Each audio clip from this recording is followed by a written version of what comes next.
Қарлұқтар мемлекетінің құрылуы. Балалар, біз бүгін Қарлұқ, Оғыз, Кимек мемлекеттері туралы мағлұматтар аламыз. Қарлұқтар Алтай тауларының батысын Зайсан, Алакөл, Ұрынғы көлдері аралығын, Қара ертіс бойы мен Тарбағатайды мекендеді. Бұл кезде олар үш қарлұқтардың үш тайпасы елі ретінде белгілі болды. Олар бірде батыс түрік қағанатына, бірде шығыс түрік қағанатына бағынған. 714 жылы қарлұқтар түркештер мен шығыс түрікке қарсы Қытаймен одақтасты. Оған бір жағынан батыста күшейіп келе жатқан түркештерден гегемондықты тартып алу, екінші жағынан шығыс түрік қағанатының басқыншылық тонаушылық жорықтарынан қорғану себеп болды. Қарлұқ мемлекеті шығыста Жоңғар Алатауынан, батыста Сырдарияның төменгі ағысына дейін, солтүстікте Балқаш, оңтүстікте Ыстықкөлге дейінгі жерлерді алып жатты. Қалыптасқан тарихи және географиялық жағдайларға байланысты Қарлұқтар Қазақстан мен Орта Азияда орналасқан түріктердің ішіндегі отырықшылдыққа ерте бой ұрған тайпалық бірлестік. Қарлұқтарда жартылай көшпелі шаруашылық үстемдік етті. Аң аулау кәсібімен де шұғылданды. Қағанаттағы ішкі талас тартыстар мен билік үшін күрес күшті болды. Бұл қағанатты әлсіретпей қоймады. Оғыз тайпасының бастапқы мекендеген аумағы Жетісудың батысы болды.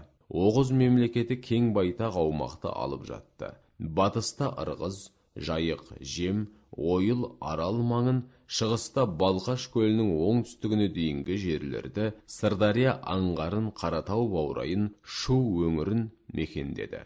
Оңтүстікте Хорезм, Мәуереннахр, Хорасанмен шектесті. Оғыз мемлекетінің астанасы Янгикент қаласы болды.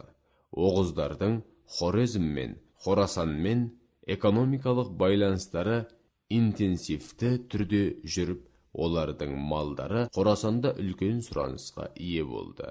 Әрі сауда орталығы Сырдарияның орта ағысындағы Сабран қаласы. Хорасаннан Оғыздар еліне лазуритке ұқсас малахит пен лазурит әкелінген. Оғыздардың шаруашылық түрлері: жартылай көшпелі, жартылай отырықшы мал шаруашылығы, егін шаруашылығы, кәсіпшілік пен қолөнер.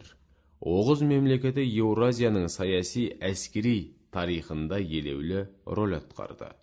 965 жылы Оғыз жабуы мен Киев князі Святослав арасында хазарларға қарсы әскери одақ құрылып, Хазар қағанатын талқандайды. Бұл одақ екі жақтың да көздеген мақсаттарынан, сауда-экономикалық мүдделерінен туындады. Егер Хазар мемлекетін талқандау орыс көпестер үшін шығыс елдерінің бай базарларына жол ашса, Оғыздар үшін Дон, Қара теңіз маңындағы далалар мен мал жайылымдары қажет болды.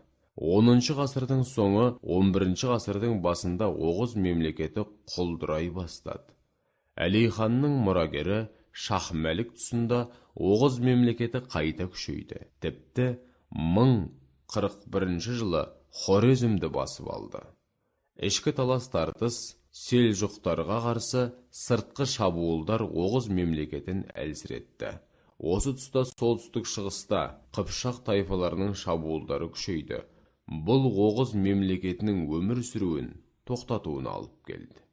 Кимек мемлекеті 7 ғасырдың басында Монғолияның солтүстік батысын мекендеген кимектер 7 ғасырдың ортасына таман Алтайдың солтүстік аудандары мен Ертіс өңіріне көшеді.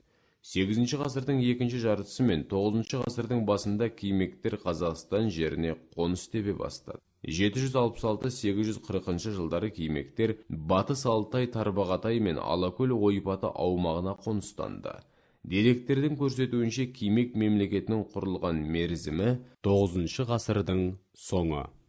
Қағанат Қазақстанның солтүстік шығыс орталық аймақтарын алып жатты. Қағанаттық орталығы Имақия қаласы болды. Мемлекет билеушісінің лауазымы Қаған деп аталған. Билік атадан балаға мұрагерлікке қалдырылып отырған. Өкіметтің барлық билігі Қаған қолында болды. 10 ғасырдың екінші жартысында кимектер жеріне Қарахан мемлекеті шабуыл жасай бастады.